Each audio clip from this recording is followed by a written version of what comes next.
I realize for most of the tutorials I create on this channel, I always have to refer you to a basic bodice block tutorial, the one I made 3 years ago.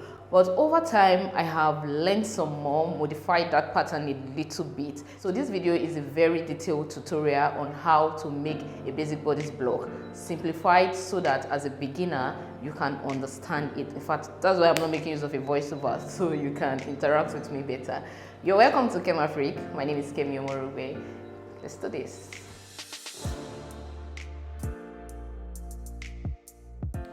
For the purpose of this tutorial, you'll be needing your pattern paper, a paper scissors, your pen or marker. I'll be making use of a marker for visibility purpose.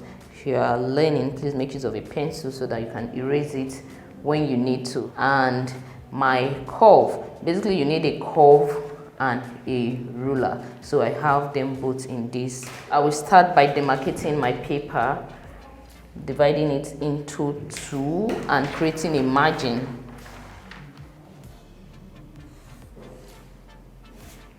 So my margin is just about 1 inch wide. Now I'll be drafting the front pattern on this side and I'll be drafting the back pattern on this other side. I'll be working with the following measurements: shoulder width 15 inches, bust point 10.5 inches, the half length for the front 17 inches, the half length for the back 15 inches, the bust circumference 40 inches, waist circumference 32 inches, and bust span of 8 inches. Refer to my video on how to take body measurement to know how you can measure this. Now let's start by marking out our vertical measurements and creating vertical lines. Bust point of 10.5 inches. I'm taking this measurement from the margin, 10.5 inches, and front half length of 17 inches. I'll just mark it at another point. So 10.5 inches, then 17 inches.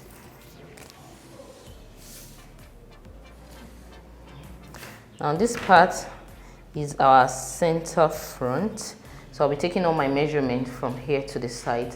Now let me start with my shoulder width. So I'm taking a shoulder width of 15 inches, and because I'm dealing with half of the bodies, half of the front bodies, I'm going to divide that into 2, and that gives me 7.5 inches. And also the standard neckline is 3 by 3 inches, but like I always say, you are free to modify. So you can take 3.5 by 3.5 inches. For a bigger size person, maybe with a shoulder width of up to like 18 inches, you can make it 4 by 4 inches. So there are no hard and fast rule. I particularly like making use of 3.5 inches, but for this tutorial, I'm making use of the standard 3 by 3 inches. Here, I can then take my curve and mark out my round neckline. So because the shoulder is not straight, we're going to have a shoulder slant. So for this front pattern, I'm making use of a shoulder slant of 1.5 inch, and I'll connect that to the neckline.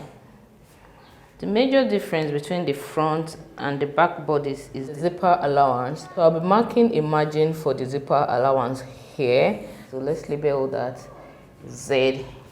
So now the same shoulder width we have at the front, we have the same thing at the back. So I'm marking 7.5 inch, and then the neckline width of 3 inches. So the basic neckline for the back is 1 inch deep. This is just a standard, and you can modify it to fit what you're making.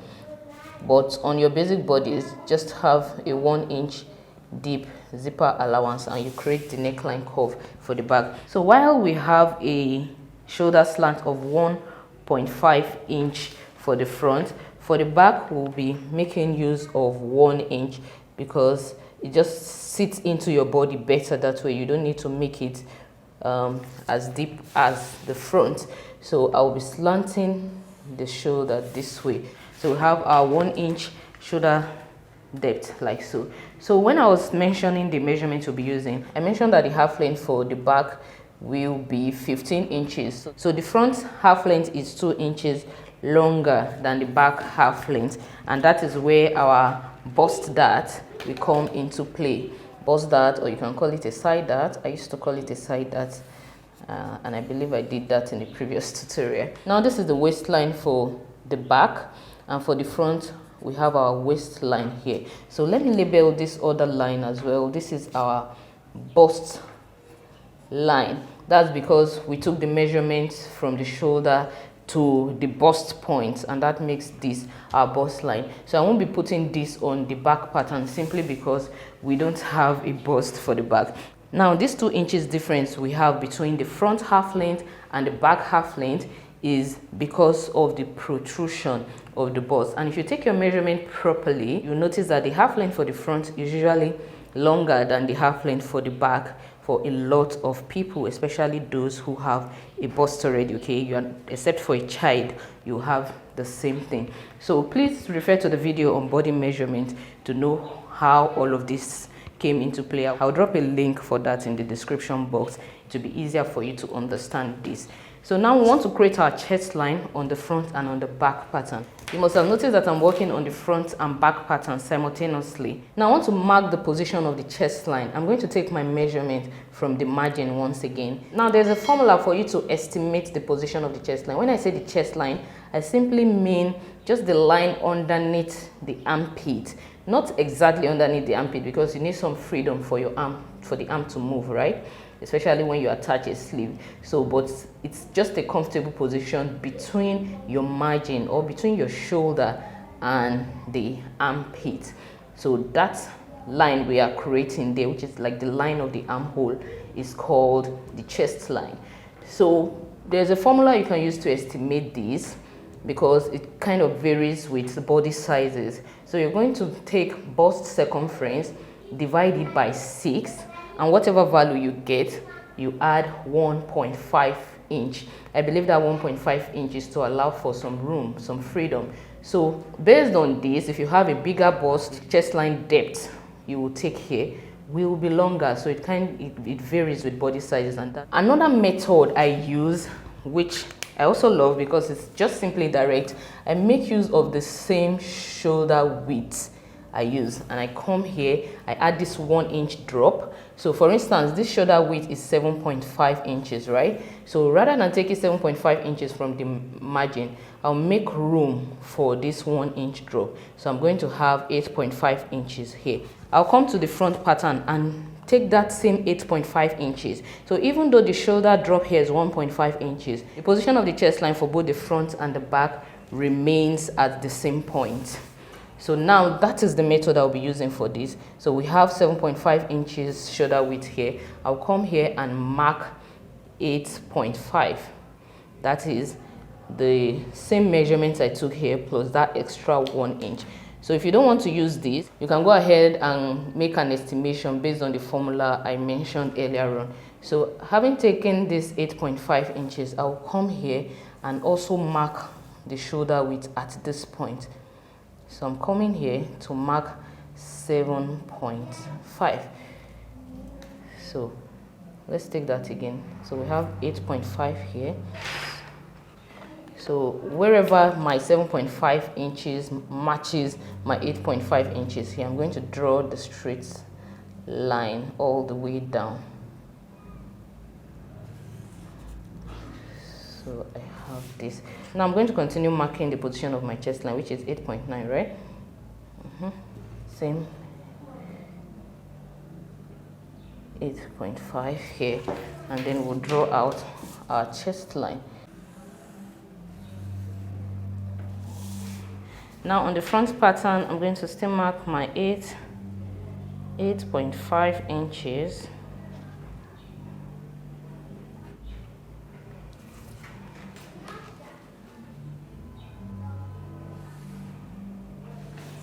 Okay, and from the center front to that point, I'm going to mark my shoulder width again, just like I did for the back.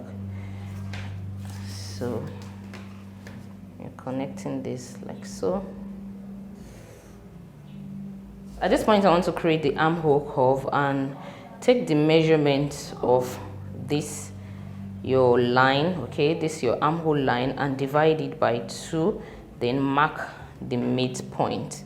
Okay, so on that midpoint, come inward by 3/4 of an inch, which is 0.75, and put a dot right there. So now I'm going to connect this through the dot and we'll create a curve for the armhole.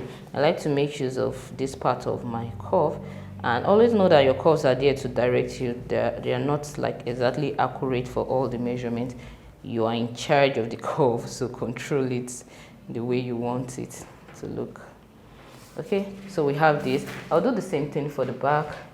Take the measurement, divide it by 2, mark the midpoint, and on that midpoint come inward by 1/2 an inch. So rather than 0.75 that I did for the front, I'm making use of a 1/2 an inch curve right here. So I'm going to connect this curve to the tip of the shoulder here, and we'll have our armhole curve like so.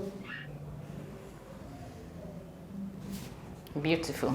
At this point I'm going to mark my horizontal measurement. We are making use of a bust circumference of 40 inches. So rather than taking it on the bust point, I'm going to take it on the chest line. So 40 inches, because this is half of the front and this is half of the back. I'm going to divide that 40 inches by 4. Okay, so half of that 40 inches, that's 20 inches, pans through the front. But this is half of the front, so 20 divided by 2, or 40 divided by 4. So I have 10 inches right here. And I'll come to the waist. I have a waist circumference of 32 inches to work with, and I'm just going to divide that by 4 as well, and that gives me 8 inches. Now we are going to be adding a dart to this, which will just be a 1 inch wide dart. That is the standard dart. It doesn't mean your darts can be wider or your waistline can be made tighter, but that is the standard. So instead of marking 8 inches here, I'll add an additional 1 inch so that we don't have a shortage on the when we transfer the pattern to fabric. So I'm going to be making use of 9 inch on the waist right here. So I'll take the same measurement. I'm taking out the measurement for the back from the zipper allowance, so please note that.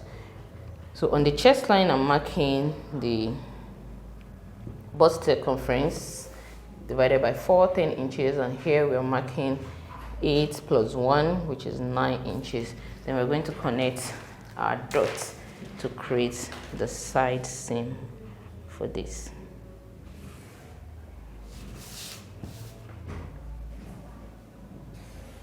Now the next thing I want to do is to create my dart.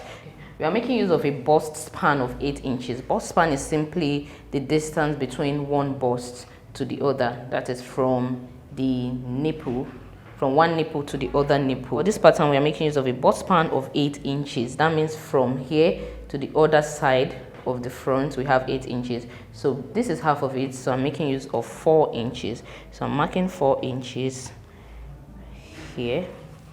We'll mark the same 4 inches here, and this will give us our dart line or bust line.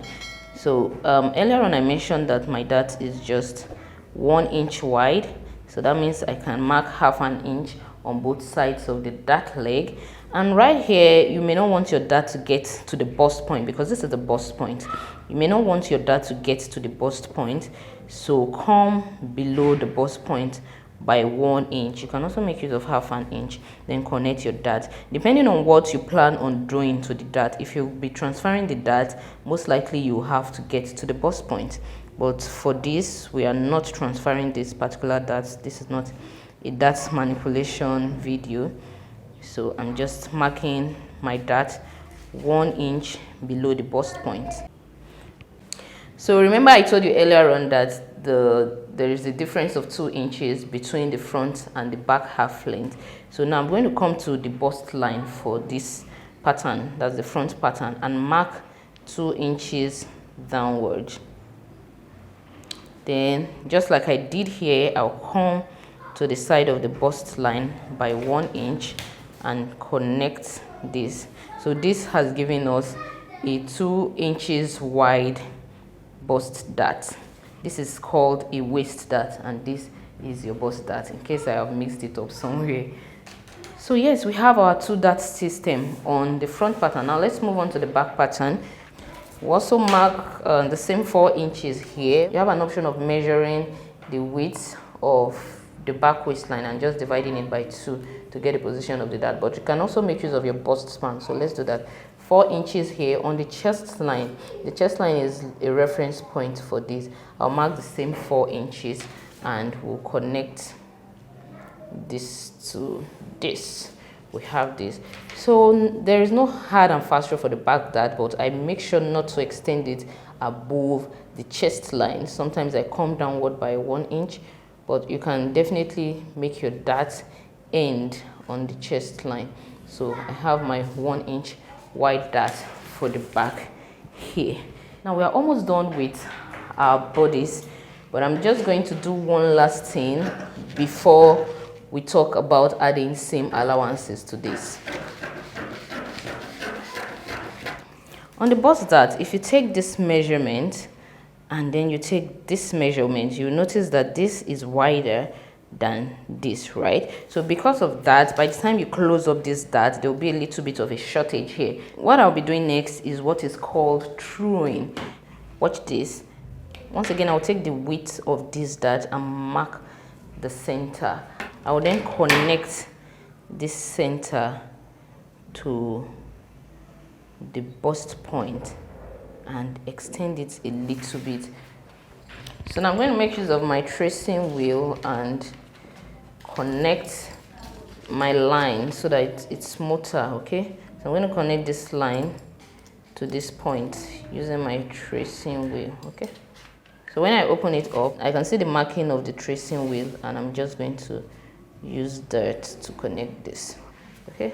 So this is what you will have. And on the waist dart, I'll just create a 1/2 inch notch here.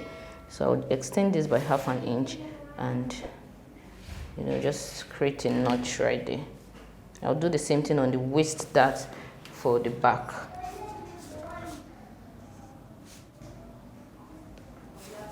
Now I'll be showing you how to add seam allowance to your basic bodice block. Let's start with the front pattern. I'll be adding 1/2 inch seam allowance to the waistline. I'll be adding 1/2 inch to the neckline, to the shoulder line, the armhole line.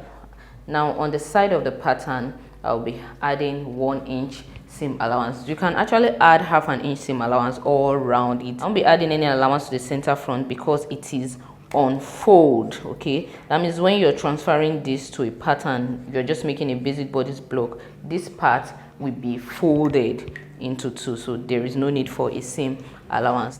I'm extending these dart legs by 1/2 inch because we're adding 1/2 inch seam allowance, and I will also extend the dart line by 1/2 inch. So just watch what I will do around there.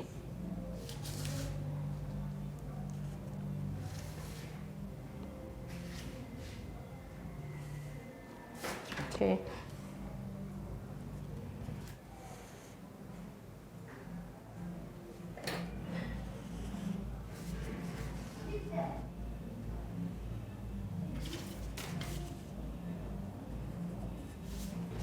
Now on this dart, we're adding, because we're adding 1 inch here, we extend the center of my dart by 1 inch and also the dart leg by 1 inch.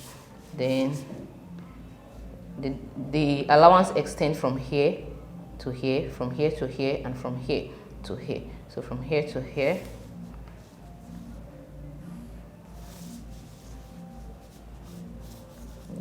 I didn't realize that my camera wasn't recording, and I just went ahead, added all the allowances, but let me try and explain myself. Okay. I just connected this here, and we have our 1 inch wide allowance right there.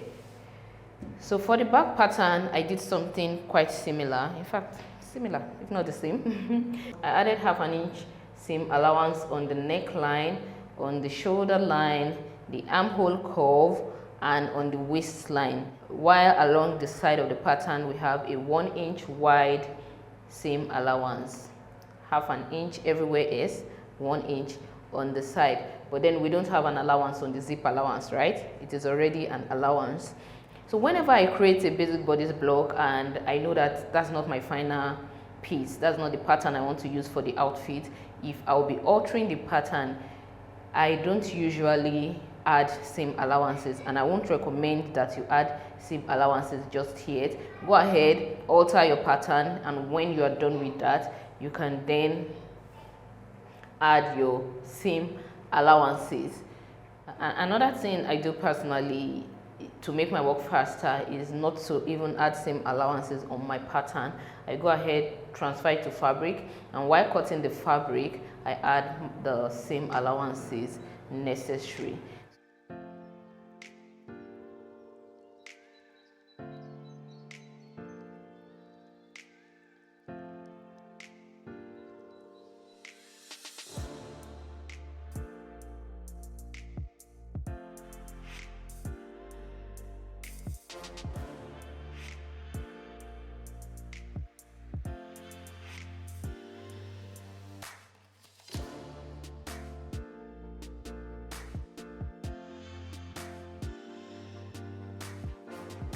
So now for those of you who may have questions on what happens to the bust dart, because I got a lot of that in the previous basic bodice block tutorial created on this channel. Now this dart can either be transferred from this position or it can be sewn in, depending on the alteration you are making on your pattern.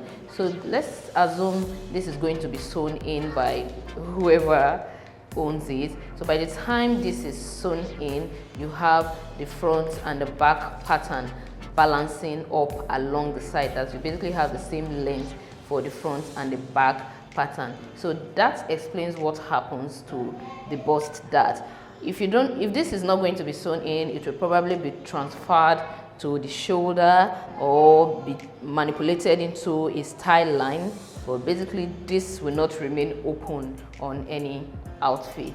So that is it with this tutorial. Thank you very much for watching. If you have enjoyed watching this, please give this video a thumbs up. Subscribe to the channel if you haven't. Share this video with your friends and colleagues, and see you in the next one. Bye bye.